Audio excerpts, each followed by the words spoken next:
discuss about the ideals, and we were discussing about the definition of constitution. Definition of constitution is a document which has legal sanctity, which contains principles and functions of organs of government of state. It also contains ideals and aspirations. So in the very last class we have discussed about the ideals. Ideals के बारे में हमने discuss किया था. तो ideals क्या थे? Democracy. Democracy क्या होता है? बेटा बैठ जी बेटा, ये स्कूल नहीं है, ठीक है? This is not the school. हाँ हाँ जी, वीडियो नहीं है, ठीक है, ठीक, कोई बात नहीं. तो आदत पड़ी हुई है बेटा स्कूल की ना, हाँ, खड़े होके बोलने की. नहीं यार, ये स्कूल नहीं है, बड़े हो गए हो तुम, तो फीलिंग लाओ कि मैं बड़ी हो गई हूँ, ठीक है? तो बोलिए, डेमोक्रेसी क्या होता है?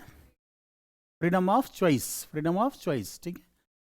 बोलिए बादशाह जी, क्या बताएंगे आप? बादशाह हैं तो आप अपनी चॉइस से बताइए. रिपब्लिक बताएंगे? बताइए रिपब्लिक क्या होता है?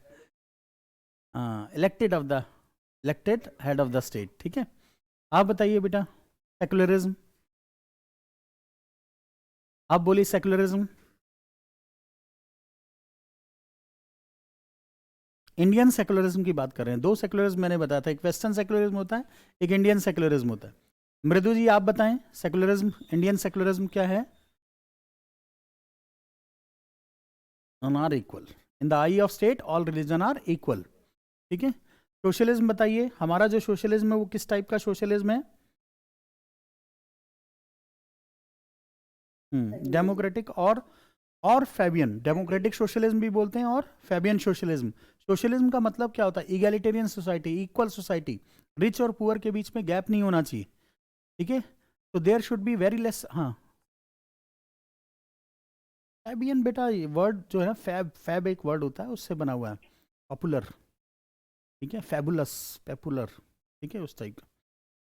तो डेमोक्रेटिक सोशलिज्म की बात करते हैं. मैंने बोला था सेकुलरिज्म की बात की थी. मैंने बोला था कि सेकुलरिज्म का मतलब क्या होता है? इन the eye of state every religion is equal. Last class में मैंने बोला था सोवरेनिटी की बात की थी. मैंने बोला था कि sovereign India is a sovereign state. Sovereignty का मतलब क्या होता है? Right to take decision and to implement those decisions, ठीक है. इम्प्लीमेंट दोज डिसीजंस, उसको हम क्या बोलते हैं? सोवरेनिटी बोलते हैं. मैंने लास्ट क्लास में बोला था there are two types of sovereignty. One is external sovereignty, other is internal sovereignty. Internal sovereignty means India is independent to decide its own internal matter on their own, ठीक है. अपने internal matter को India खुद decide करेगा. No one other country can influence India, no one other country can pressurise India, no other country can, ठीक है, humiliate India. Humiliate भी नहीं कर सकता, ह्यूमिलिएशन कर सके, ऐसा कुछ नहीं है. You are a sovereign, India is a sovereign state, Maldives is a sovereign state. So सबके पास सोवरेनिटी, ठीक है. इंडिया के पास भी सोवरेनिटी है, मालदीव के पास भी सोवरेनिटी है. तो ना हम मालदीव के इंटरनल मैटर्स में इंटरफेयर करेंगे, ना मालदीव हमारे इंटरनल मैटर्स में इंटरफेयर करेगा. तो सोवरेनिटी दो तरह की चीजें, दो टाइप की होती है. एक इंटरनल सोवरेनिटी होती है, दूसरी क्या होती है? एक्सटर्नल सोवरेनिटी होती है, ठीक है. मैंने बोला था कि Haryana is also state and India is also state according to political science. State क्यों है? क्योंकि इसके पास क्या है बेटा? पॉपुलेशन है, टेरिटरी है, गवर्नमेंट है, सोवरेनिटी है. हरियाणा के पास लिमिटेड सोवरेनिटी है, इंटरनल सोवरेनिटी है, लेकिन एक्सटर्नल सोवरेनिटी नहीं, बट सोवरेनिटी तो है. इसलिए Haryana is also state and India is also state. Clear हो गया? तो ये सब हमने बातें कल क्लास में की थी. अब देखते हैं एस्पिरेशंस. एस्पिरेशंस क्या है बेटा? एस्पिरेशंस,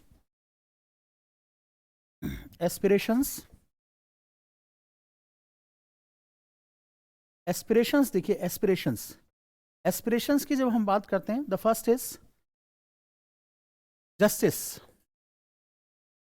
एस्पिरेशंस का मतलब क्या होता है? जैसे आप यूपीएससी एस्पिरेंट है, आपको यूपीएससी क्रैक थोड़ी किया अभी तो आप एस्पायर कर रहे हैं, कोशिश कर रहे हैं, ठीक है. हाँ, the principles which have not been achieved,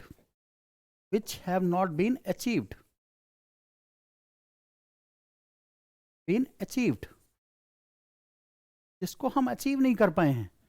तो फर्स्ट इज जस्टिस. देखिए, जस्टिस हमेशा याद रखिए, जस्टिस मैंने हमेशा बोला बेटा, justice is an abstract concept, hypothetical. Mind में जस्टिस होता है. माइंड में जस्टिस, मैंने हमेशा एक आपको केस बताया कि मान लीजिए एक बड़ा भाई है, एक छोटा भाई है, छोटी बहन है, और मदर फादर आते हैं, एक ही चॉकलेट वो छोटी बहन को दे देते हैं कि ये छोटी है, इसको दे देते हैं, आप बड़े हो, आप नहीं लो, कोई बात नहीं. तो बड़ा भाई उस टाइम पे सेक्रीफाइस कर जाता है कि ठीक है ये छोटी है, कोई बात नहीं, ठीक है अभी इसको दे देते हैं, ये खा लेगी। उसको इनजस्टिस फील नहीं होता। लेकिन ऐसा भी हो सकता है कोई बड़ा भाई ऐसा भी हो जिसको इनजस्टिस फील हो जाए कि मेरे को क्यों नहीं दिया, इक्वल होना चाहिए था। तो वही फीलिंग की बात है। Justice is all about the feeling, all about the justice. कोई दिखता तो थोड़ी है, एब्स्ट्रैक्ट कॉन्सेप्ट है। आपको अगर फील हो जाए तो जस्टिस है। जैसे मान लीजिए आपको लोअर सबऑर्डिनेट कोर्ट ने कोई जजमेंट दे दिया, अब आपको लगता है कि ये जस्टिस है, देन ओके। अगर आपको नहीं फील हो रहा तो हाई कोर्ट में जाओ, और वहां पे भी नहीं फील हो रहा सुप्रीम कोर्ट में जाओ, और वहां फील नहीं हुआ तो फिर क्या कर सकते हो? कुछ नहीं कर सकते, फिर तो मानना ही पड़ेगा। तो जस्टिस, और उस पर ऐसा भी हो सकता है कि बेटा सुप्रीम कोर्ट, जैसे मान लीजिए सिंपल सी बात है, अयोध्या का वर्डिक्ट आया, तो आपको लगता है कि मुस्लिम कम्युनिटी को ऐसा फील हुआ कि हमारे साथ जस्टिस हुआ है? नहीं, बिल्कुल नहीं हुआ होगा, 100% नहीं हुआ। उनको तो ऐसा लगा होगा कि सुप्रीम कोर्ट, ठीक है, इंडियन कम्युनिटी को, हिंदू कम्युनिटी को फेवर कर रहा है। फीलिंग की बात है, justice is all about feeling. तो जस्टिस हमेशा याद रखिए, जस्टिस हमेशा ही एस्पिरेशंस ही बना रहेगा। कभी ऐसा होगा ही नहीं कि हमें सोशल जस्टिस मिल पाए, हमें इकोनॉमिक, हमेशा इनइक्वालिटी रहेगी। देखिए सोसाइटी में हमेशा रिच और पुअर हमेशा बने रहेंगे, सोशल इकोनॉमिक इनइक्वालिटी हमेशा बनी रहेगी, तो इकोनॉमिक इनजस्टिस भी बना रहेगा, ठीक है। तो जस्टिस मीन्स हम किस टाइप के जस्टिस को अचीव करना चाहते हैं? Social justice. आप बताइए कभी कास्ट खत्म हो पाएगी? मान लो आप पढ़ने लिखने में खत्म भी कर दो, कास्ट को खत्म करने का एक ही सॉल्यूशन है कि आप अपने नाम के बाद जो सफिक्स लगाते हैं उसको हटा दो, और जनरेशन टू जनरेशन ये इंफॉर्मेशन ट्रांसमिट ही ना करो नेक्स्ट जनरेशन को कि तुम क्या थे। तब नेक्स्ट जनरेशन, फिर 10-12 जनरेशन के बाद लोग भूल जाएंगे कि मेरी कास्ट क्या थी। अदरवाइज ऐसा कभी होगा नहीं, क्योंकि आप तो शर्मा हैं, आप तो वर्मा हैं, आप तो सिंह हैं, आप तो यादव हैं, आप लगाएंगे जरूर, 100% लगाएंगे, चाहे कुछ भी हो जाए। और जब लगाएंगे तो वो पास ऑन होगा नेक्स्ट जनरेशन को। तो जाति कभी ना जाती, जाति कभी नहीं जाएगी। जब कास्ट कभी नहीं जाएगा तो सोशल इनजस्टिस भी कभी नहीं जाएगा, सोशल जस्टिस कभी अचीव ही नहीं होगा। सोशल जस्टिस का मतलब, कास्ट जो सिस्टम होता है, मैंने हमेशा बताया, caste is social system. Caste social, social होता है, सोशल कॉन्सेप्ट होता है caste. And class is economic concept, economic concept, class is economic concept. Social justice के लिए, सोशल जस्टिस के लिए जरूरी है, it is necessary that there should be casteless society, casteless society in India. Is it possible? No. सारी चीजें खत्म हो जाती हैं। मान लो आप नहीं मानते, वैसे कास्ट नहीं मानते कि ठीक है मुस्लिम है हमारा ही है दोस्त है, लोअर कास्ट है हमारा ही दोस्त है, but at the time of marriage बस सारी कास्ट निकल के आ जाती है बाहर। उससे पहले मान लो कुछ भी नहीं मानते हो, but at the time of marriage caste शुरू हो जाती कि अपने कास्ट का बंदा ढूंढना है, अपने ही कास्ट का होना चाहिए। देखो आ गया ना कास्ट, जाति कभी ना जाती। तो जब ये कास्ट, आप कास्ट बेस्ड डिस्क्रिमिनेशन करेंगे तो सोशल जस्टिस हो पाएगा? नहीं हो पाएगा, पॉसिबल ही नहीं है सोशल जस्टिस हो पाए। और ये सोशल जस्टिस कभी भी नहीं होगा बेटा। धीरे धीरे ना, पता क्या हो रहा है कि जो लोअर कास्ट के लोग हैं वो एग्रेसिव मोड में आते जा रहे हैं। Bhimsena, what is Bhimsena? What is Karni Sena? करनी सेना सुना है? करनी सेना नहीं सुना? राजपूतों की सेना है, नालायक राजपूत, करनी सेना बना के रखी है, करनी सेना है। अभी कुछ दिन पहले बेटा मेरे को फोन भी आया था, राजस्थान में है करनी सेना, तो उन्होंने क्या किया, आईएएस के लिए कोचिंग खोली है करनी सेना ने, फंडेड बाई करनी सेना। So they are going to teach only Rajput people, and they are collecting the Rajput faculty all across the India. तो जितने भी राजपूत फैकल्टी हैं उन सबको कलेक्ट कर रहे हैं। तो मेरे पास आया, उनका लेटर आया, ठीक है, because I am also Rajput, कि सर आपको इनवाइट किया जाता है वहाँ पढ़ाने के लिए, ठीक है। अभी भी मेल पड़ी हुई है। All this because of Rajput community, because you belongs to Rajput community. तो आप सिर्फ राजपूतों को पढ़ाएं और राजपूतों को आईएएस बनाएं तो हमारा वर्चस्व, हमारा जो डोमिनेंस होगा वो क्या होगा, इंक्रीज होगा। क्या है बेटा, सोशल जस्टिस है। अरे सिर्फ राजपूत को क्यों पढ़ाऊंगा मैं, सबको पढ़ाऊंगा, ठीक है। तो गलत बात है ना। एजुकेशन बेटा, education is secular in nature. Education कभी कास्ट नहीं देखती। कभी बोला, एजुकेशन ने बोला कि ठीक है, पहले था बेटा ऐसा, पहले एजुकेशन कास्ट देखती थी क्योंकि वो कास्ट बेस्ड सोसाइटी थी। आज की डेट में एजुकेशन एक सेकुलर कॉन्सेप्ट है, कोई भी ले सकता है, कोई भी ले सकता है एजुकेशन। बेटा education is not caste based concept, colour is not caste based concept. तो सोशल जस्टिस है नहीं है। धीरे धीरे पता क्या हो रहा है, सोसाइटीज ना एग्रेसिव होती जा रही है, अपनी पोलराइज होती जा रही है on the basis of caste. Bhimsena पहले नहीं थी, अब भीमसेना बन गई। करणी सेना पहले भी थी, आज भी है, आगे भी रहेगी। अब पता चला बेटा भीमसेना और करणी सेना तलवारें खिंच गई दोनों में, तो क्या होगा, सिविल वॉर की कंडीशन अराइज हो जाएगी। धीरे धीरे ऐसे ही क्या कर रहे हैं, हर कास्ट अपने लिए एक डिफरेंट ऑर्गेनाइजेशन बना रही है, एक डिफरेंट ग्रुप बना रही है कि हमारी कास्ट के लोग प्रमोट हो। ठीक है, सोशल जस्टिस हो पाएगा नहीं, जब कास्ट खत्म ही नहीं होगी तो सोशल जस्टिस कहां से हो पाएगा। तो ये हमेशा एस्पिरेशन ही बनी रहेगी। आज भी मैं ऐसे ही पढ़ा रहा हूं, अगर 10-20 साल के बाद भी पढ़ाऊंगा तो यही पढ़ा रहूंगा। कभी ऐसा नहीं होगा कि ये आइडियल्स में कन्वर्ट हो जाए। हमेशा आप सोचिए, जब ये कॉन्स्टिट्यूशन हमारा बना था 26 नवंबर 1949, आज देखिए 2021, ये चेंज क्यों नहीं हुआ। अगर कोई प्रोफेसर उस टाइम पे पढ़ाता होगा और आज भी जिंदा होगा तो वो आज भी यही पढ़ा रहा होगा, जस्टिस यही है। मैं बोल रहा हूँ ना, आज भी यही पढ़ा रहा हूँ, 10-20 साल 50 साल जब तक जिंदा रहूंगा तब भी यही पढ़ा रहूंगा कि सोशल जस्टिस एस्पिरेशंस। ऐसे इकोनॉमिक जस्टिस सेकंड आता है इसमें, social justice second is economic justice. Economic justice second is justice की, जब justice is aspiration and justice is social justice,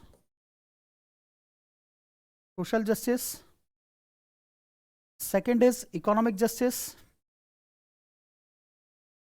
and third is political justice. इसको इसी सीक्वेंस में लिखना है, social justice, economic justice, then political justice. Economic justice आप बताइए, 99% wealth India में 1% लोगों के पास है, एंड 1% वेल्थ 99% लोगों के पास है। Economic inequality, high degree of economic inequality, छोटी मोटी डिग्री नहीं है, high degree of economic inequality. तो हो पाएगा ये? कभी नहीं हो पाएगा बेटा। हमेशा सोसाइटी में ऐसे लोग रहेंगे जिनके पास कंसंट्रेशन ऑफ वेल्थ रहेगी, और ऐसे ही बना रहेगा। जो रिच है वो रिच होता जाएगा, होता जाएगा। क्यों? मान लीजिए 2 प्रॉपर्टी उनके फादर ने दी, 2 प्रॉपर्टी उन बेटा बनाएगा, 4 हो जाएंगी, चारों का रेंट आएगा, क्या है, और जो रेंट पे था वो रेंट ही देता रहेगा। तो इकोनॉमिक इनइक्वालिटी हमेशा बनी रहेगी। पॉलिटिकल जस्टिस आप बताइए बेटा, आप और हम अगर चाहें तो क्या एमएलए का इलेक्शन जीत सकते हैं? नहीं जीत सकते, पैसा ही नहीं है, कोई नहीं पाएगा।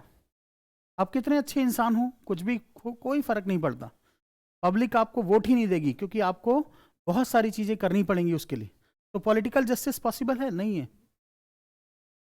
Political justice to some extent, बस सम एक्सटेंट इतना ही है कि आप क्या कर सकते हैं, आपको राइट टू वोट है, बस इसके अलावा कुछ नहीं। कि ठीक है, आपका 1 पर्सन 1 वोट है, और वो भी डायरेक्ट इलेक्शन में, इनडायरेक्ट में तो वो भी नहीं है। डायरेक्ट इलेक्शन में 1 आदमी 1 वोट, दैट्स बस, इसके अलावा कुछ नहीं। यूनिवर्सल अडल्ट फ्रेंचाइज बोलते हैं इसको, इस कॉन्सेप्ट को बोला जाता है यूनिवर्सल अडल्ट फ्रेंचाइज। सब लोग वोट दे सकते हैं, इसके अलावा कुछ नहीं। हाँ जी बोलिए। हम आइडियल्स में बोलते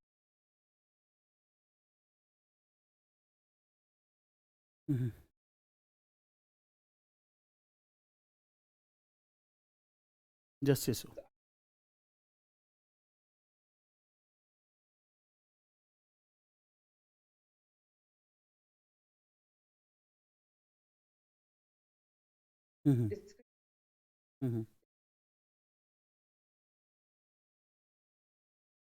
बिल्कुल। जैसे मान लीजिए सिंपल सी बात है, सोशलिज्म की बात करें तो हमारी सोसाइटी सोशलिज्म प्रिंसिपल को अडॉप्ट कर चुकी है। हमारा जो सिस्टम है, पॉलिटिकल सिस्टम, वो बोलता है कि हम सोशलिज्म के लिए काम करेंगे, उसको अडॉप्ट कर चुकी है, वो एस्पिरेशन नहीं है।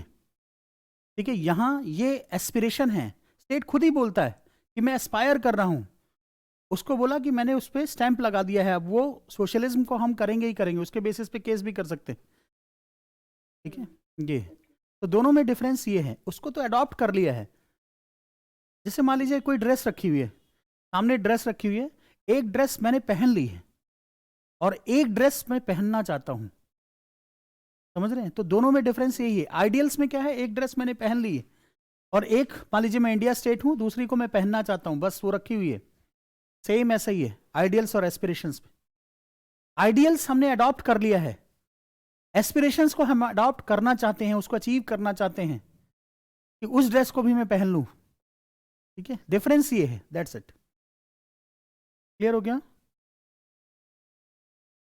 तो ये जस्टिस क्या है, एस्पिरेशंस हैं, एस्पिरेशंस हैं। We are aspiring, our state is aspiring to achieve social justice, economic justice, political justice. Means है नहीं अभी। इंडिया को हम बोल सकते हैं India is a socialist state, socialist क्योंकि उसने सोशलिज्म को अडॉप्ट कर रखा है। वो अलग बात है कैसा सोशलिज्म है हमारा, वो सोशलिज्म डेमोक्रेटिक सोशलिज्म है, वेस्टर्न सोशलिज्म नहीं है। बट हम बोल सकते हैं India is a socialist state, India is a welfaristic state. India को हम सेकुलर बोल सकते हैं, इंडिया इज ए सेकुलर। क्यों? क्योंकि हमने उसको अडॉप्ट कर लिया है, उसको एम्बाइब कर लिया है। ठीक है, इसको नहीं, ये सब क्या एस्पिरेशंस है। अभी हम चाहते हैं कि जस्टिस होना चाहिए, एंड जस्टिस, आपको पता ही जस्टिस सिस्टम क्या है। हमारा जो जस्टिस सिस्टम है ना, देखिए कानून बेटा, जस्टिस जो है ना, कानून, लॉ, लॉ क्या है बोलते हैं, अंधा कानून। हमारा लॉ जो है ना, अंधा तो है ही है, लंगड़ा भी है। अंधा तो है ही, मतलब ऐसे तो गलत बात है, लेकिन इसको ऐसे में लिख सकते हैं, गलत बात तो नहीं है, प्रैक्टिकली मैं बता रहा हूं, ऐसे में आप लिख सकते हैं कि हमारा कानून अंधा तो है ही, लंगड़ा भी है। लंगड़ा क्यों है? क्यों है? बहुत टाइम में मिलता,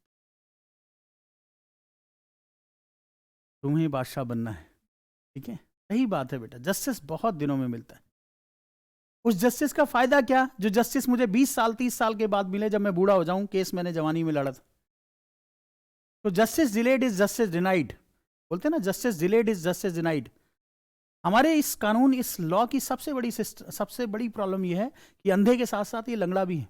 इसका पेस जो है ना, एक पैर पे चलता है, ये धीरे धीरे धीरे धीरे धीरे धीरे धीरे, और कई साल लग जाते हैं जस्टिस को मिलने में। तो प्रॉब्लम ये है।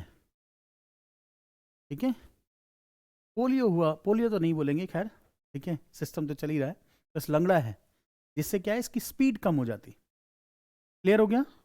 तो जस्टिस जो है ना, जस्टिस हमारे यहाँ, जस्टिस देखिए, जस्टिस होना और जस्टिस अपीयर होना दोनों जरूरी है।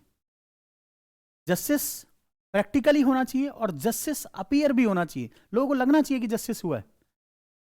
जस्टिस की ना फीलिंग आनी चाहिए, ऐसा नहीं कि फीलिंग हो तो गया, लगता है कि जस्टिस हो गया, लेकिन फील नहीं हो रहा, अंदर से नहीं मान रहा कि जस्टिस हुआ हमारे साथ। तो जस्टिस की फीलिंग भी आनी चाहिए। जस्टिस अपीयरेंस भी होनी चाहिए जस्टिस की, लेकिन जस्टिस का अपीयरेंस बिल्कुल नहीं है। क्यों? क्योंकि लोअर कास्ट के लोग आज भी मानते हैं कि हमारे साथ इनजस्टिस है। आज भी बहुत सारी सोसाइटीज हैं, डाउन ट्रोडन सोसाइटीज हैं, देखिए फार्मर्स को फील हो रहा है कि फार्मूला से हमारे साथ इनजस्टिस हो रहा है, तो बस फील हो रहा है, तो हो ही रहा। अब देखिए आज ही के पेपर में आया, पुलिस ने तार वार लगा दिया, फोर्टिफाइड कर दिया इनको, तार लगा दिया है, पता नहीं क्या क्या बना के चारों तरफ से घेर लिया है फार्मर्स को। ठीक है, नेक्स्ट इज, तो first is justice aspiration, second is equality, equality of status and opportunity for all.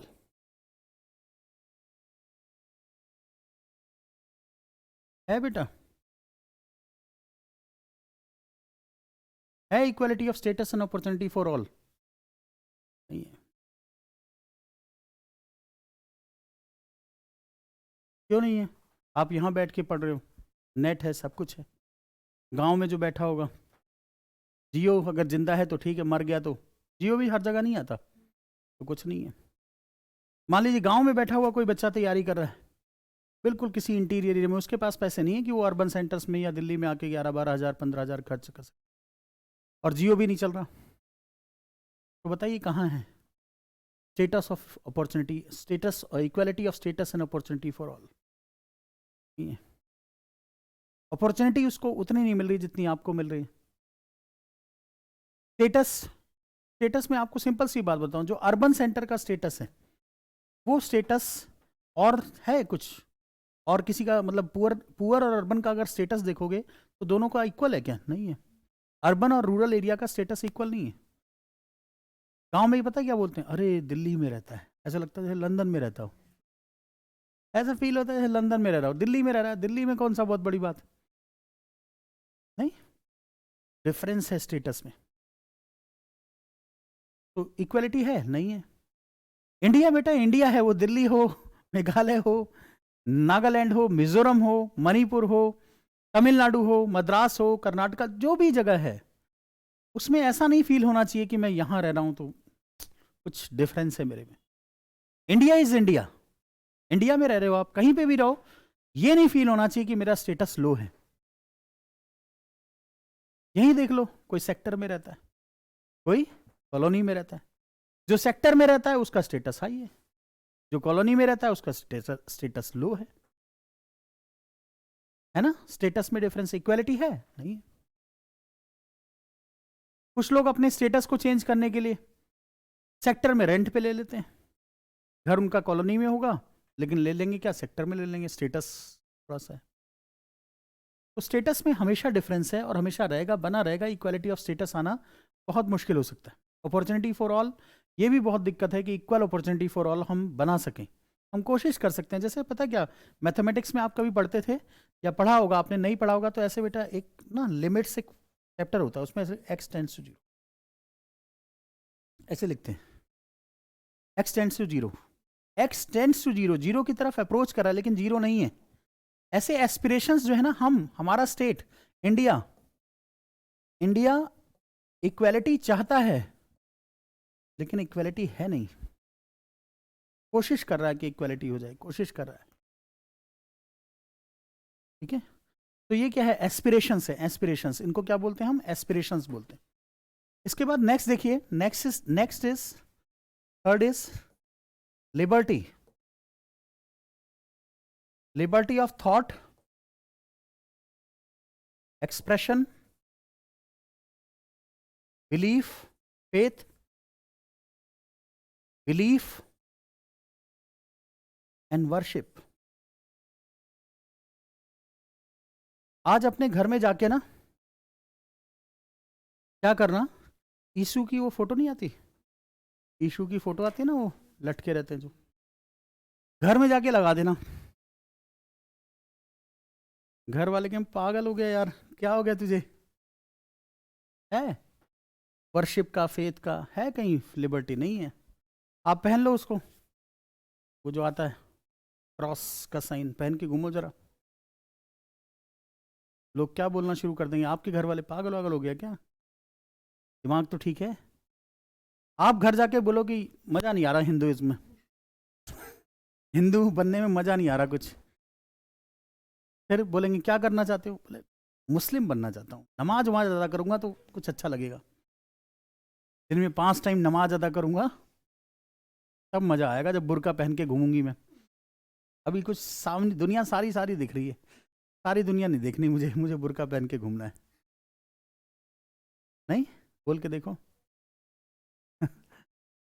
घर वाले कहेंगे बेटा कल से तो कोचिंग जाइयो मत तू, ये मास्टर ही पागल है, मोस्टर, मोस्टर बोलेंगे ना, मोस्टर क्या बोलेंगे, मोस्टर बोलेंगे शायद, मोस्टर बोलेंगे कैसे बादशाह, मास्टर बोलेंगे, अच्छा कुछ लोग मोस्टर भी बोलते हैं, हाँ गुजर बोलते हैं, सही, हाँ हाँ मोस्टर बोलते हैं, तो कुछ लोग मोस्टर बोलते हैं। बेटा ये सब तुम ही लोगों से सीख रहा हूँ मैं, मेरे को नहीं आता था, यहीं के लोग मुझे मिलते रहते हैं तो सीखता रहता हूँ मैं, जैसे ही कुछ बोलता है मैं उसको कैच कर लेता हूँ, क्योंकि जो आदत है वो हर जगह एप्लीकेबल होती ना, कैच करने की आदत है तो हर जगह एप्लीकेबल होगी। तो मोस्टर जो है, मोस्टर धोरे बिल्कुल नहीं जाना, नहीं ऐसे बोलेंगे मोस्टर धोरे बिल्कुल नहीं जाना, यही बोलेंगे ना, तो बस खत्म। तो समझ रहे बेटा है ये बिल्कुल नहीं है, लिबर्टी ऑफ थॉट, नहीं है, सोच भी नहीं सकते। गलती से बोल दो कि कल ना मैं मस्जिद जाऊंगा, थोड़ा नमाज उमा ज्यादा, देखो अभी expression faith belief and worship है? नहीं है, कुछ नहीं है बेटा। एस्पिरेशंस बस अचीव करना चाहते हैं हम, ठीक है। Fourth is unity. ये यूनिटी वर्ड जब भी यूज किया जाता है ना, अमंग द स्टेट्स यूज किया जाता है। स्टेट्स में यूनिटी होनी चाहिए, स्टेट्स में यूनिटी होनी चाहिए। है क्या यूनिटी? आपस में ही लड़ते रहते हैं। अगर यूनिटी इतनी होती तो कावेरी वाटर डिस्प्यूट नहीं होता इतने सालों से। वाटर डिस्प्यूट, सुप्रीम कोर्ट परेशान चल रहा है। हम भारत के लोग, 3 स्टेट आपस में फाइट कर रही हैं। कौन कौन सी? कर्नाटका, केरला एंड तमिलनाडु। कर्नाटका, केरला एंड तमिलनाडु सबसे ज्यादा फाइट कर रही हैं। पानी तो भारत का ही है, भारत के लोग ही पिएंगे। उस पर क्या फाइट होनी चाहिए? उस पर तो कॉपरेशन होना चाहिए कि चलो ठीक है यार, तुम्हें जब जरूरत होगी हम तुम्हें दे देंगे, जब हमें जरूरत होगी हम ले लेंगे। उस पर तो कॉपरेशन होना चाहिए ना वाटर पे। लेकिन क्या है? कंपटीशन है, ठीक है। तो ये है यूनिटी अमंग द स्टेट्स? नहीं है। ये क्या है? एस्पिरेशन है। हम चाहते हैं कि स्टेट्स के बीच में होना चाहिए, लेकिन नहीं होता, ठीक है। Next is fifth, integrity.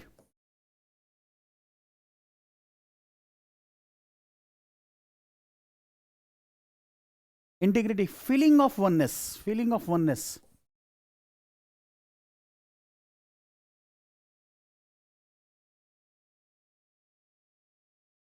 Feeling of oneness है क्या? Feeling of oneness. कोई बोलता है मैं हरियाणा का रहने वाला हूँ, कोई बोलता है मैं राजस्थान का रहने वाला हूँ, कोई बोलता है मैं पंजाब का रहने वाला हूँ, कोई बोलता है मैं पंजाबी हूँ, कोई बोलता है मैं।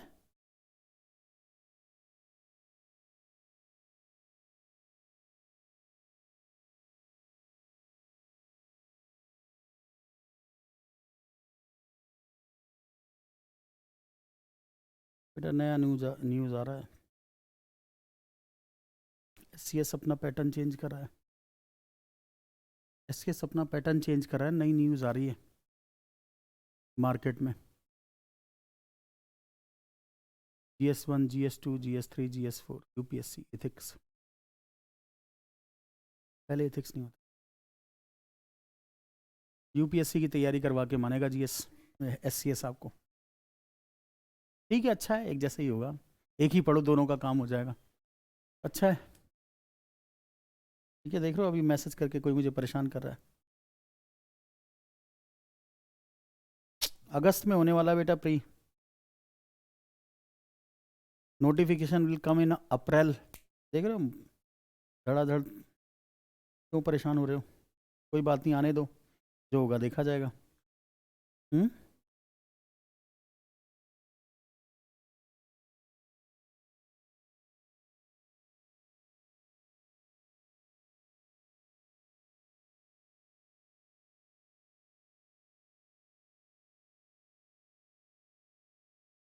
अच्छी बात है। यूपीएससी पढ़ो, और क्या, यूपीएससी से दोनों एग्जाम होंगे।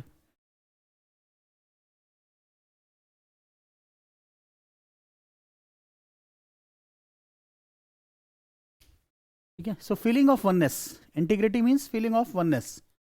वननेस की फीलिंग है, वननेस की फीलिंग है। कोई बोलता है मैं हरियाणा, जैसे ही बच्चे से पूछो कहाँ का रहने वाला, बोला बिहार। कहाँ के रहने वाले, बोला यूपी। कहाँ के रहने वाले, बोले हरियाणा। बोला पंजाब। कोई नहीं बोलता भारत, सब बोलते हैं अपनी अपनी स्टेट, बोलते हैं अलग अलग। तो फीलिंग ऑफ वननेस है नहीं है। इंडिया से बाहर जाते हैं तो पाकिस्तानी भी अपना लगता है कि चलो अपने देश के पास का देश क्या है। यहाँ क्या है, दिक्कत है। वहाँ जाते हैं बेटे तमिलियन भी अच्छा लगता है कि अपने देश का है। बाहर फीलिंग ऑफ वननेस है, इंटीग्रिटी है, यहाँ नहीं है। यहाँ तमिलियन तेलुगु को लाइक नहीं करेगा, पंजाबी हरियाणा वाले को लाइक नहीं करेगा, ठीक है। तो दिक्कत है, यहाँ फीलिंग ऑफ वननेस ही नहीं है, लेकिन बाहर है, इससे बाहर है। बाहर के लोगों में बड़ी हम जैसे ही इंडिया के बाहर जाते हैं वैसे ही सब अपने, सब अपने। समझ नहीं आ रही तमिल क्या बोल रहा है, जलेबी जैसा।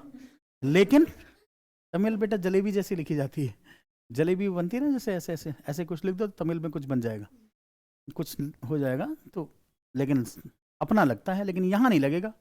यहाँ बोलेंगे साउथ इंडियन, यहाँ बोले नॉर्थ ईस्ट है, यहाँ बोलेंगे ये है, डिफरेंस है। तो फीलिंग ऑफ वननेस नहीं है हमारे यहाँ, इंटीग्रिटी होना जरूरी है, ये भी एस्पिरेशन है। Next is fraternity. फ्रेटर्निटी ये भी एस्पिरेशन है। Fraternity means we all are brothers and sisters हैं। अगर ब्रदर्स एंड सिस्टर होते तो कॉम्युनल वायलेंस क्यों होता? होता ही नहीं कॉम्युनल वायलेंस।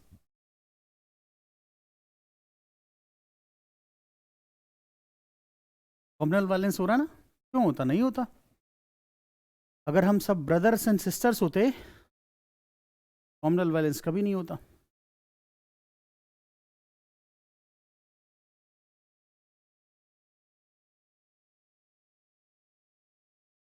हम बोलते हैं बेटा वसुधैव कुटुंबकम, लेकिन फीलिंग नहीं है।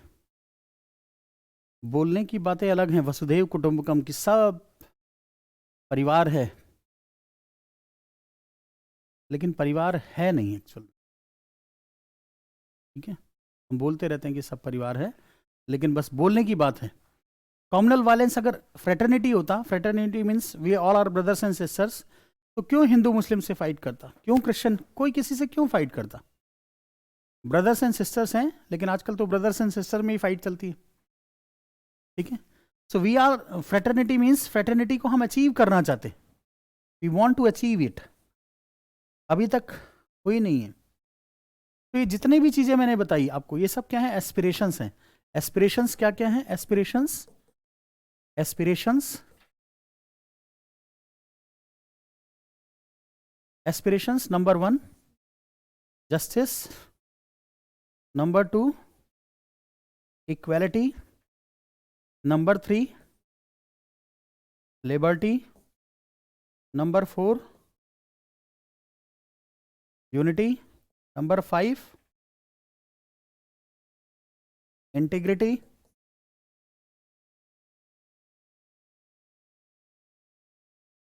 Number 6 fraternity.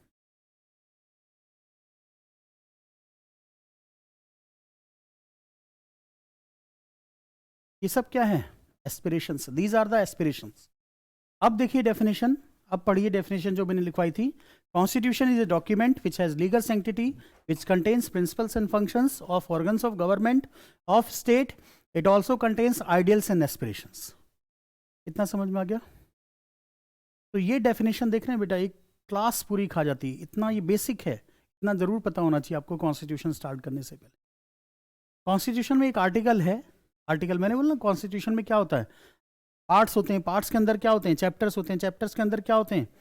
ठीक है, आर्टिकल्स होते हैं, आर्टिकल्स के अंदर क्या होते हैं? तो अगर हम कॉन्स्टिट्यूशन की बात करें, कॉन्स्टिट्यूशन, तो कॉन्स्टिट्यूशन में क्या है? पार्ट्स, पार्ट्स, पार्ट्स कितने हैं? 25। ठीक है, अच्छा जब ये शुरू हुआ था तब कितने पार्ट्स थे? जब ये, हाँ, eight the time of commencement of the constitution 22 parts थे। आर्टिकल्स अगर देखें, पार्ट्स के अंदर चैप्टर्स होते हैं, आर्टिकल्स देखें तो आज 450 प्लस आर्टिकल्स। उस टाइम पे कितने थे? 395 आर्टिकल्स थे। शेड्यूल होते हैं, शेड्यूल,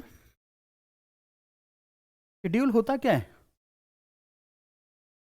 शेड्यूल, मान लीजिए कोई आर्टिकल लिखा हुआ है, उसको एक्सप्लेनेशन की जरूरत है, तो वहीं पे एक्सप्लेन नहीं करेंगे, बाद में, लास्ट में, कॉन्स्टिट्यूशन के लास्ट में एक्सप्लेन किया हुआ है, तो उसको हम क्या बोलते हैं? शेड्यूल बोलते हैं। क्या बोलते हैं? शेड्यूल। तो लिख लीजिए, schedule is schedule is an explanation, schedule is an explanation of an article, schedule is an explanation of an article, schedule is an explanation of an article और group of an article.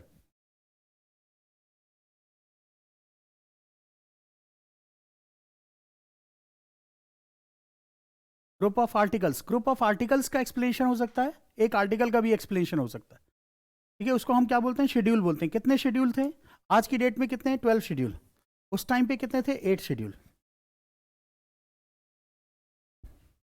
Article, constitution में जाओगे तो article ऐसे लिखे जाते हैं, 19 जैसे article है, ये 1 लिखा तो ये क्लॉज हो गया, ये ए लिख दिया तो ये सब क्लॉज हो गया, और अगर ऐसे लिख दिया तो ये सब सब क्लॉज हो गया, इसको बोलते हैं क्लॉज। ये क्या हो गया? Sub clause. ये क्या हो गया? सब सब क्लॉज हो गया, सब सब क्लॉज हो गया। तो ये क्लॉज हो गया, ये सब क्लॉज हो गया, ये सब सब क्लॉज हो गया, ठीक है, सब सब क्लॉज हो गया। 19(1)(a) स्मॉल 1, ठीक है, क्लॉज हो गया, सब क्लॉज हो गया, सब सब क्लॉज हो गया। क्लियर हो गया? तो इस तरह से ये आर्टिकल्स लिखे जाते हैं। आर्टिकल्स पे नंबरिंग डली हुई है, 1 2 3 4 5 ऐसे नंबरिंग डली हुई है। शेड्यूल पे जब कॉन्स्टिट्यूशन खत्म हो जाता है ना, उसके बाद में शेड्यूल लिखे हुए हैं। और शेड्यूल कितने हैं? 12 शेड्यूल हैं। तो लिखिए शेड्यूल 1, जल्दी जल्दी लिख के याद कर लेना है। शेड्यूल 1 किससे रिलेटेड है? Union and its territory. Schedule 1 is related to union and its territory. Schedule 1 is related to union and its territory.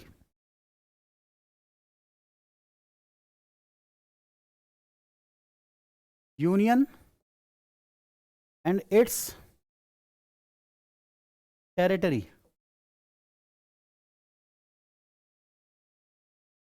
Union and its territory mean schedule 1 में क्या लिखा हुआ है? कितनी स्टेट्स हैं हमारे यहाँ? 28 स्टेट्स। और कितनी यूनियन टेरिटरीज हैं? यूटीज 8 यूनियन टेरिटरीज हैं। इस शेड्यूल 1 में हर स्टेट का नाम लिखा हुआ है, एवरी स्टेट, हर स्टेट का नाम लिखा हुआ है। जैसे तेलंगाना बना तो उसका नाम लिख दिया गया, हर स्टेट का नाम इसमें लिखा हुआ है। यूटीज की अगर हम बात करें, यूनियन टेरिटरीज की अगर बात करें, तो इसमें 8 यूनियन टेरिटरीज हैं। कौन कौन सी? दिल्ली, पुदुचेरी,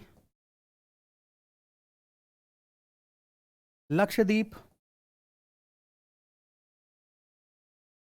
अंडमान निकोबार। आज की न्यूज़ में बेटा सुबह सुबह न्यूज़ आ रही थी, सुबह ही न्यूज़ में बोल रहे थे कि अंडमान निकोबार एक ऐसा यूनियन टेरिटरी बन गया है जिसमें एक भी कोरोना का केस नहीं है, कोरोना फ्री हो गया है, ठीक है, कोई कोरोना का केस नहीं है। केरला में सबसे ज़्यादा कोरोना है, 50% कोरोना के केस केरला में ही है, ठीक है। तो लक्षद्वीप, अंडमान निकोबार, अंडमान एंड निकोबार। मैं बेटा इतने दिन हो गए किसी कोरोना वाले बंदे को देख नहीं पाया है। इतने दिन हो गए मुझे पढ़ते पढ़ाते हुए, करते हुए, लोगों से मिलते हुए, लेकिन कोरोना का कोई बंदा मिला नहीं, ठीक है। लेकिन कोरोना है, जैसे भगवान है कोरोना है, लेकिन भगवान नहीं मिलते, कोरोना होता होगा। मतलब हॉस्पिटल में जाऊँ तो शायद मिल जाएगा कोई ना कोई, लेकिन वैसे नहीं देखा मैंने। दिल्ली, पुदुचेरी, लक्षद्वीप, अंडमान निकोबार। 5th इज चंडीगढ़,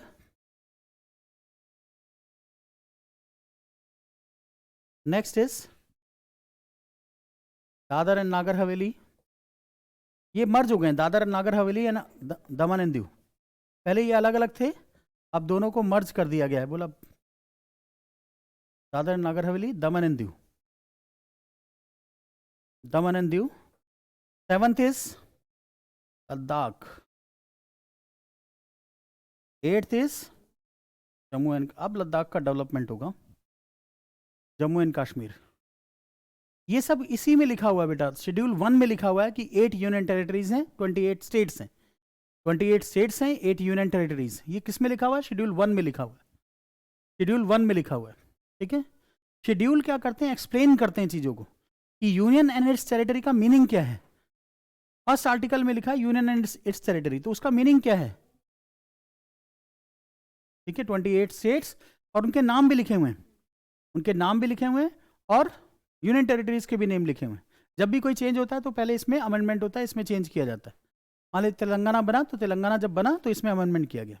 अभी दादर एंड नागर हवेली को मर्ज किया गया तो इसमें अमेंडमेंट किया गया, ठीक है, तरह से। जम्मू एंड कश्मीर को आया था ना, Jammu and Kashmir reorganisation act आया था 2019 का, तो 31 अक्टूबर 2019 तो क्या बना? जम्मू एंड कश्मीर बना, ठीक है, और लद्दाख बना, 2 यूनियन टेरिटरी बनी। डाउनग्रेड हो गया, जम्मू और कश्मीर पहले क्या था? स्टेट था, अब डाउनग्रेड होके क्या बन गया? यूनियन टेरिटरी बन गया, ठीक है। तो ये कहाँ से आया? कहाँ से आया, ठीक है। ये तो शेड्यूल 1 क्या है? Union and its territory. Second is schedule 2 is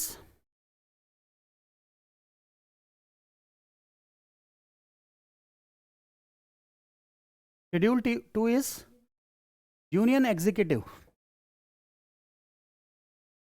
हाँ जी सही बेटा, ये वीडियो मिल जाएगी आपको, कल मिल गई थी वीडियो, कल वीडियो मिल गई थी ना इसकी, नहीं मिली थी लेक्चर की, अभी दोनों वीडियो डाल देंगे आपके उसमें। तो schedule 2 is union executive. Union executive, schedule 2 union executive की बात करता है, प्रेसिडेंट, प्राइम मिनिस्टर सब यूनियन एग्जीक्यूटिव, उसके बारे में बोलता है। Schedule 3, schedule 3 is oath and affirmation.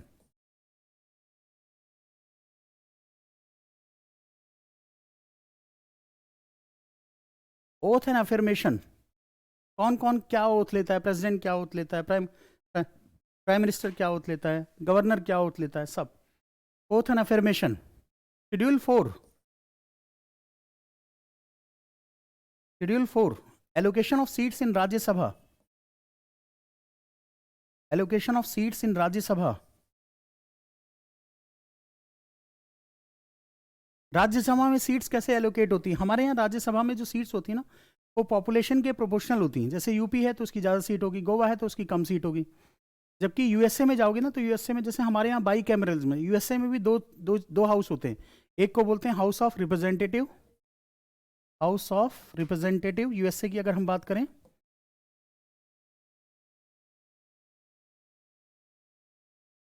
और एक को बोलते हैं सीनेट, एक को बोलते हैं सीनेट। हाउस ऑफ रिप्रेजेंटेटिव क्या है? लोकसभा, और सीनेट क्या है? राज्यसभा। तो वहां यूएसए में सीनेट में क्या होता है, हर स्टेट छोटी हो बड़ी हो 2 मेंबर आते, ठीक है। तो मीन्स वहां 50 स्टेट्स हैं, तो 50 इंटू 2 कितना हो गया? 100। तो 100 वहां मेंबर्स हैं, फिक्स है।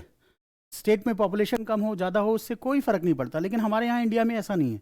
Allocation of seats in Rajya Sabha proportional to the population होती है। पॉपुलेशन ज़्यादा तो राज्यसभा में सीट्स ज़्यादा, पॉपुलेशन कम तो राज्यसभा में सीट्स कम। क्लियर हो गया? तो शेड्यूल 4 हो गया आपका, schedule 4 allocation of seats in Rajya Sabha. Next देखिए schedule 5, schedule 5 is administration, administration and management, administration and management of scheduled areas, administration and management of scheduled areas, of scheduled areas, administration and management of scheduled areas, ठीक है, except Assam, Meghalaya, Tripura, Mizoram. Assam, Meghalaya, Tripura, Mizoram. Administration management of scheduled areas except Assam, Meghalaya, Tripura, Mizoram. ये क्या है? Schedule 5 means scheduled areas का मतलब होता है जो शेड्यूल ट्राइब जहां रहती हैं, शेड्यूल्ड एरियाज, तो उनका एडमिनिस्ट्रेशन कैसे हुआ। शेड्यूल 5 में 10 स्टेट्स कवर होती हैं। कौन कौन सी स्टेट्स? नंबर 1 हिमाचल प्रदेश, ये याद रखना है आपको, Himachal Pradesh. Number 2 is Himachal Pradesh, number 2 is Rajasthan, number 3 is Gujarat, number 4 is Madhya Pradesh, number 5 is Maharashtra, number 6 is Chhattisgarh,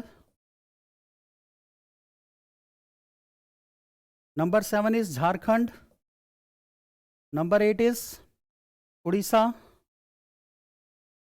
number 9 is Telangana, number 10 is Andhra Pradesh,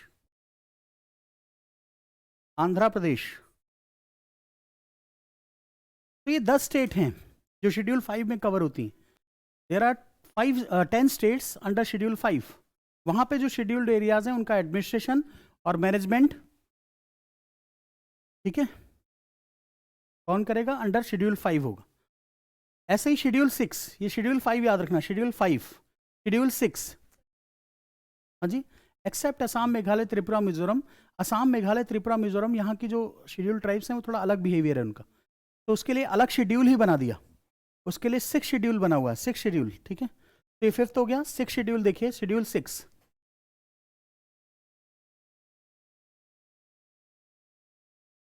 schedule 6, schedule 6 क्या बोलता है? Administration and management, administration and management,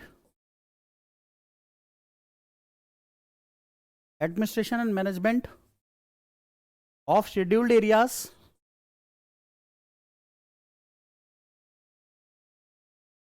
of Assam, Meghalaya,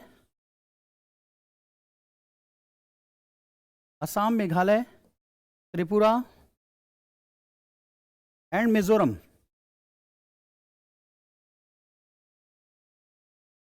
So this is all about schedule 6. तो इन 4 state में अगर schedule areas का administration and management करना होगा तो किसके अंडर आएगा? शेड्यूल 6। शेड्यूल 7 देखिए, शेड्यूल 7, 6 याद रहेगा। Schedule 7,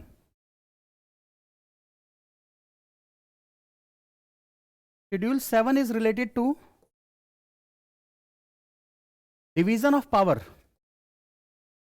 division of power. And division of power का मतलब क्या होता है? पावर 3 लिस्ट में डिवाइड होती है। यहां पे लिस्ट मिलती हैं, 3 लिस्ट होती हैं। एक आपका यूनियन लिस्ट, एक दूसरे को बोलते हैं स्टेट लिस्ट, और एक तीसरे को बोलते हैं concurrent list. Concurrent list, union list में जो सब्जेक्ट्स हैं, यूनियन लिस्ट में जो सब्जेक्ट्स होते हैं उस पर सेंट्रल गवर्नमेंट लॉ बना सकती है। उस पर क्या बना सकती है? सेंट्रल गवर्नमेंट लॉ बना सकती है। स्टेट लिस्ट पे जो सब्जेक्ट होते हैं उस पर स्टेट गवर्नमेंट लॉ बना सकती है। और कंकरेंट लिस्ट में जो सब्जेक्ट्स होते हैं उस पर सेंट्रल गवर्नमेंट भी लॉ बना सकती है एंड स्टेट गवर्नमेंट भी लॉ बना सकती है, दोनों बना सकती है। लेकिन अगर इन दोनों में कॉन्फ्लिक्ट हो जाएगा, स्टेट गवर्नमेंट और सेंट्रल गवर्नमेंट में अगर कॉन्फ्लिक्ट हो गया तो किसका लॉ प्रिवेल करेगा? सेंट्रल गवर्नमेंट का लॉ प्रिवेल करेगा। Means central government is more stronger than state government. Central government is more stronger than state government. Central government का लॉ प्रिवेल करेगा, स्टेट गवर्नमेंट का लॉ सब्सिडाइज हो जाएगा, नीचे subordinate हो जाएगा। इसमें जब यूनियन लिस्ट की बात करते हैं तो इसमें जो सब्जेक्ट्स आते हैं, यूनियन लिस्ट में सब्जेक्ट्स आते हैं जैसे माइनिंग हो गया, डिफेंस हो गया, एयरपोर्ट हो गया, ये सब सब्जेक्ट्स किसमें? यूनियन लिस्ट में आते हैं। रेलवे हो गया, यूनियन लिस्ट में आता है। स्टेट लिस्ट में कभी देखा आपने यूपी की रेलवे चल रही हो? नहीं चलती, हमेशा सेंट्रल गवर्नमेंट की रेलवे चलती है। तो स्टेट लिस्ट में अगर देखते हैं, स्टेट लिस्ट में जैसे सब्जेक्ट होते हैं law and order, law and order, वही पुलिस इसी को बोलते हैं law and order.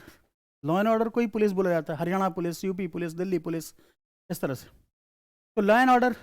Health state subject होता है, एग्रीकल्चर स्टेट सब्जेक्ट है, सैनिटेशन, सैनिटेशन अगर देखें तो स्टेट सब्जेक्ट है। जब कॉन्स्टिट्यूशन बना था, at the time of commencement of the constitution there were 97 subjects in the union list, और अभी 3 ऐड हो गए, 100 हो गए। At the time of commencement of the constitution state list में 66 सब्जेक्ट्स थे, -5 हो गए, 61 हो गया। Eight the time of commencement of constitution, ठीक है, यहाँ 47 सब्जेक्ट्स थे, ये -5 जो हुए यहाँ के +5 हो गए, तो 52 हो गए। और ये 5 सब्जेक्ट्स यहाँ से यहाँ ट्रांसफर हुए, ऐसे ट्रांसफर हुए। किस अमेंडमेंट के थ्रू ट्रांसफर हुए? 42nd constitutional amendment act 1976 madam ने ट्रांसफर कर दी। कौन कौन से सब्जेक्ट्स थे ये 5 सब्जेक्ट्स? नंबर 1 एजुकेशन,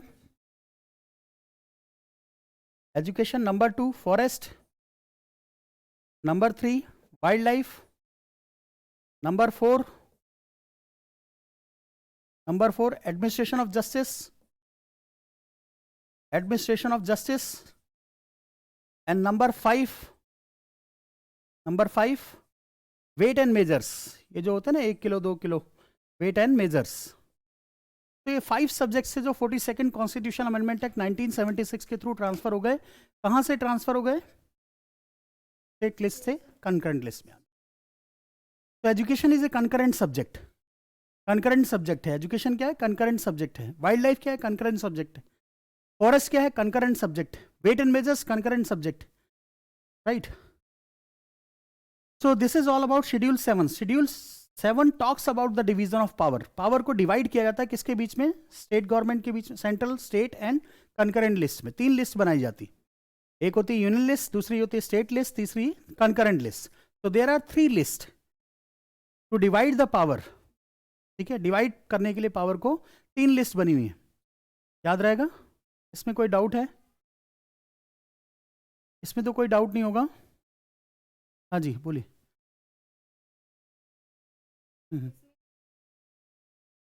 हम्म, और उसको फिर शेड्यूल 6 में डाल दिया वो 4।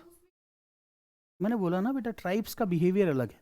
जो अदर स्टेट्स हैं उनका बिहेवियर अलग है, जो नॉर्थ ईस्टर्न ट्राइब्स हैं उनका बिहेवियर अलग है।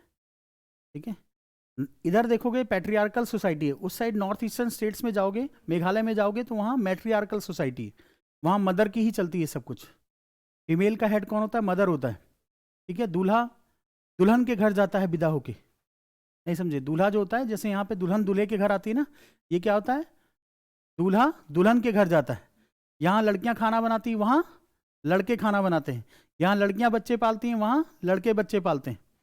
ठीक है, वहाँ लड़कियों, यहाँ लड़कियों को पढ़ाया नहीं जाता, कम पढ़ाते हैं। वहाँ लड़कों को कम पढ़ाया जाता है, अनपढ़ रखते हैं।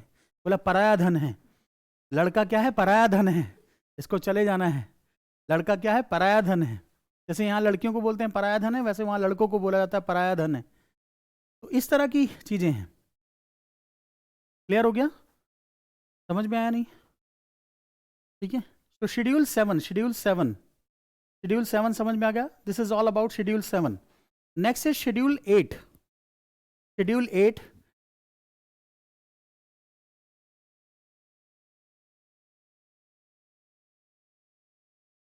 शेड्यूल 8 अगर हम देखते हैं तो ये रिलेटेड टू शेड्यूल्ड लैंग्वेजेस।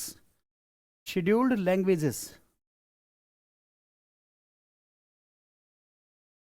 इसमें कितनी लैंग्वेजेस हैं? अभी 22 लैंग्वेजेस।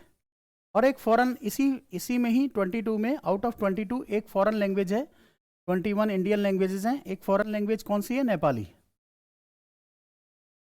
फॉरेन लैंग्वेज क्या नाम है उसका? नेपाली। बाकी सब इंडियन लैंग्वेजेस। शेड्यूल्ड लैंग्वेज, आप यूपीएससी का पेपर किसी भी शेड्यूल्ड लैंग्वेज में डिमांड कर सकते हैं। आप ये भी बोल सकते हैं कि यूपीएससी का पेपर मुझे नेपाली में दो, मैं नेपाली में लिखूंगा, नेपाली में पेपर आएगा आपका। ठीक है, किसी लैंग्वेज में डिमांड कर सकते हैं, शेड्यूल्ड लैंग्वेज में आपका पेपर नेपाली टीचर चेक करेगा, सब कुछ उसी। इसको बोलते हैं 8 शेड्यूल। 9 शेड्यूल देखिए, 9 schedule, schedule 9th।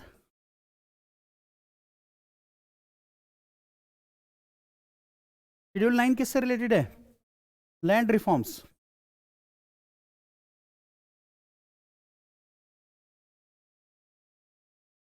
Land reforms, ये शेड्यूल 9, इस शेड्यूल 9 में क्या था? पहले जमींदारी एबोलिशन एक्ट आया था। जब ये आया ना जमींदारी एबोलिशन, क्योंकि लैंड जो सब्जेक्ट होता है वो क्या होता है? स्टेट सब्जेक्ट होता है। लैंड दे रजिस्ट्री किसके नाम होती है? स्टेट के नाम होती है। स्टेट पे स्टेट सब्जेक्ट होता है। लैंड जो सब्जेक्ट है वो स्टेट सब्जेक्ट, और लैंड एक्विजिशन सब्जेक्ट है। लैंड एक्विजिशन, लैंड एक्विजिशन ये क्या है? लैंड एक्विजिशन अगर देखें तो क्या है? ये कंकरेंट लिस्ट में, ये कंकरेंट लिस्ट में, और ये किस में? स्टेट लिस्ट में। तो जमींदारी एबोलिशन एक्ट जब आया, जमींदारी एबोलिशन एक्ट, स्टेट गवर्नमेंट बना सकती थी इसको। जब स्टेट गवर्नमेंट ने बनाया इसको, तो लोगों ने, क्योंकि उस टाइम पे एक एक्ट, एक आर्टिकल होता था 19(1)(f), जिसमें लिखा था राइट टू प्रॉपर्टी। तो जमींदार लोगों ने सुप्रीम कोर्ट में केस कर दिया कि साहब स्टेट तो हमारी ज़मीन को स्नैच कर रहा है, स्टेट तो हमारी ज़मीन को खींच रहा है और दूसरों में डिस्ट्रीब्यूट कर रहा है। ठीक है, तो जमींदारी एबोलिशन एक्ट। और हम चाहते थे कि बेटा ऐसा ना हो कि लैंड कंसंट्रेटेड हो जाए, कुछ ही लोगों के पास लैंड रहे, बाकी सब लैंडलेस रहे। तो गवर्नमेंट ने क्या किया कि ये जितने भी जमींदारी एबोलिशन एक्ट आए थे सबको 9 शेड्यूल में डाल दिया। एक नया शेड्यूल बनाया, first amendment, first constitutional amendment act 1951 के थ्रू, और उसमें ये सारे एक्ट डालना शुरू कर दिए। और इसमें लिख दिया कि 9 शेड्यूल का जुडिशियल रिव्यू नहीं हो सकता। जुडिशियल रिव्यू का मतलब केस नहीं कर सकते इसमें जो भी एक्ट जाएंगे उस पर केस नहीं हो सकता। तो फिर जो जमींदार लोग थे केस नहीं कर पाते थे। तो ये 9 शेड्यूल है, this is called 9th schedule. ठीक है, लैंड रिफॉर्म्स किससे रिलेटेड है? Land reforms. 9 शेड्यूल में कोई भी एक्ट अगर डाल देंगे तो उस पर जुडिशियल रिव्यू नहीं हो सकता, कोर्ट में केस नहीं कर सकते आप। ठीक है, तो इसको 9 शेड्यूल बोलते हैं, 9 schedule.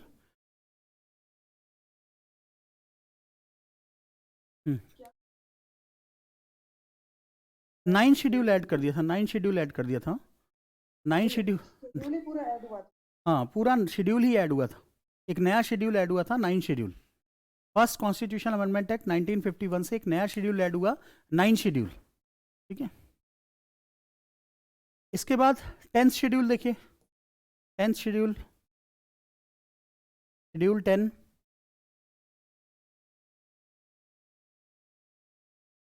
Schedule 10 anti defection law. Anti defection law क्या है? Anti defection law, schedule 10 anti defection law. Anti defection law का मतलब होता है, डिफेक्ट का मतलब होता है दल बदलू। पहले क्या होता था कि गवर्नमेंट में ना, जैसे मान लो कांग्रेस की सीट से कोई जीता, वो चेंज करके बीजेपी में चला जाता था। जीता तो वो कांग्रेस की सीट से, कांग्रेस ने उसको सीट दी और वो इलेक्शन में जीत गया, लोगों ने उसको कांग्रेस के नाम पे वोट दिया, पता चला वो छोड़ के कांग्रेस बीजेपी में चला गया। जब वो बीजेपी में चला गया तो इसका मतलब क्या है? लॉस हो गया कांग्रेस को, कांग्रेस को भी लॉस हुआ और पब्लिक का भी ट्रस्ट ब्रीच हुआ। पब्लिक ने तो उसे कांग्रेस के लिए वोट दिया था, ना कि बीजेपी के लिए। ठीक है, तो ट्रस्ट डेफिसिट हो गया। तो लोगों ने क्या किया, गवर्नमेंट ने क्या किया, उस टाइम की जो गवर्नमेंट थी उसने एंटी डिफेक्शन लॉ पास कराया और उसमें लिख दिया कि जो ऐसे करेंगे, इस तरह से करेंगे कि इलेक्शन होने के बाद, जीत जाने के बाद अपनी पार्टी चेंज कर लेंगे, तो उन पे एंटी डिफेक्शन लॉ लग जाएगा। और एंटी डिफेक्शन लॉ लगने के बाद उनकी मेंबरशिप खत्म हो जाएगी, ना तो वो एमपी रहेंगे ना एमएलए रहेंगे। ये कब वो ऐड हुआ? Schedule 10th 52nd constitutional amendment act 1985। CA का मतलब होता है कॉन्स्टिट्यूशनल अमेंडमेंट एक्ट, अमेंडमेंट का मतलब चेंज, सीए का मतलब constitutional amendment act, constitutional amendment act, constitutional amendment act.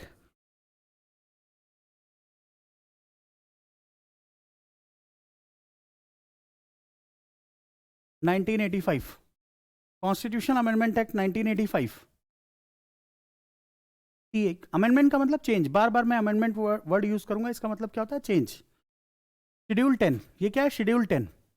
इसके बाद शेड्यूल 11। शेड्यूल 11, शेड्यूल 11 किससे रिलेटेड है? पंचायती राज इंस्टीट्यूशन। पंचायती राज, पंचायती राज सब्जेक्ट क्या होता है, किसका होता है? पंचायती राज इंस्टीट्यूशन। पंचायती राज इंस्टीट्यूशंस, पीआरआई बोलते हैं, पंचायती राज इंस्टीट्यूशंस, पीआरआई बोला जाता है, पंचायती राज इंस्टीट्यूशन। ये कब ऐड हुआ था? 73rd constitution amendment act 1992। हर स्टेट में पंचायत मिल जाएगी आपको।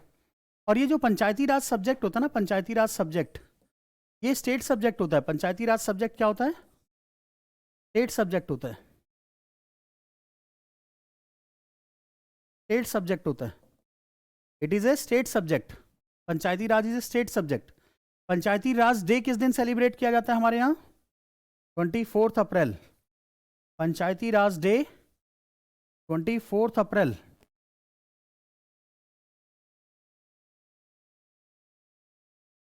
24 अप्रैल यूपीपीसीएस में आया था ये क्वेश्चन। 24 अप्रैल पंचायती राज डे। तो पंचायती राज इंस्टीट्यूशन हर गांव में देखिए आपको पंचायत मिल जाएगी अभी। तो कॉन्स्टिट्यूशनल स्टेटस मिल गया शेड्यूल 11 में। शेड्यूल 11 क्या बोलता है? पंचायती राज इंस्टीट्यूशन, कि पूरे इंडिया में पंचायती राज इंस्टीट्यूशन होना चाहिए, तो है पंचायत। ठीक है, इसके बाद देखिए शेड्यूल 12। शेड्यूल 12,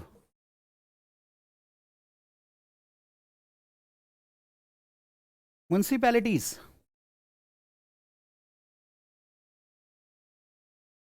म्युनिसिपैलिटीज,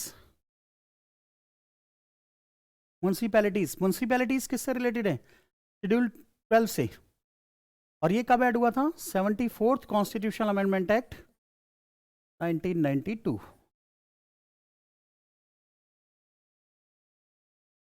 तो ये 12 शेड्यूल हैं। जब कॉन्स्टिट्यूशन बना था at the time of commencement of constitution, कितने शेड्यूल थे? 11 शेड्यूल थे। और सॉरी 11 कह रहा हूँ, 8 शेड्यूल, सॉरी 8 शेड्यूल थे। और आज की डेट में कितने शेड्यूल हैं? 12 schedule. At the time of commencement of the constitution how many schedules were there? 8 schedule. और आज की डेट में कितने शेड्यूल हैं? 12 शेड्यूल। पार्ट कितने हैं? 25 पार्ट्स। ठीक है, तो ये हमारा शेड्यूल है। शेड्यूल मैंने बोला था, शेड्यूल क्या होता है? एक्सप्लेनेशन ऑफ एन आर्टिकल और ग्रुप ऑफ आर्टिकल। एक आर्टिकल को एक्सप्लेन करना है या ग्रुप ऑफ आर्टिकल को एक्सप्लेन करना है, तो वो क्या है? शेड्यूल है। क्लियर हो गया? शेड्यूल समझ में आ गया? तो ये याद रखने की, डायरेक्ट क्वेश्चन आ जाते हैं। 6 शेड्यूल किससे रिलेटेड है? 7 शेड्यूल किससे रिलेटेड है? 8 शेड्यूल किससे रिलेटेड है? डायरेक्ट क्वेश्चन आते हैं, स्ट्रेट फॉरवर्ड क्वेश्चन आ जाते हैं। तो शेड्यूल्स आपको याद रखने हैं, कल मैं पूछूंगा भी ये शेड्यूल। ठीक है, डेफिनेशन आपको समझ में आ गई? डेफिनेशन क्या थी? Constitution. What is Constitution? Constitution is a document which has legal sanctity, which contains principles and functions, ठीक है, of organs of government of state. It also contains ideals and aspirations. Ideals आपको समझ में आ गया, aspirations आपको समझ में आ गया। शेड्यूल्स मैंने बता दिए। मैंने बोला कॉन्स्टिट्यूशन में क्या होता है? पार्ट्स होता है, पार्ट्स के अंदर क्या होता है? चैप्टर्स होते हैं, चैप्टर्स के अंदर क्या होते हैं? आर्टिकल्स होते हैं, आर्टिकल्स के अंदर क्या होते हैं? क्लॉजेज होते हैं, क्लॉजेज के अंदर सब क्लॉजेज होते हैं। इतना समझ में आ रहा है आपको? ठीक है, तो ये इतना याद कर लेना। अभी थोड़ा स्लो स्पीड से चल रहे हैं हम, ठीक है, क्योंकि अभी हो सकता है 2-4 बच्चे और ज्वाइन करेंगे तो भाग ही जाएंगे, फिर दोबारा पढ़ाना पड़ेगा उनको। ठीक है, तो इतना कर लेना है, इतना कर लेना है, इतना याद होना चाहिए कल की क्लास में। ठीक है, याद रहेगा? कल याद करके आना है इतना। चलिए बेटा।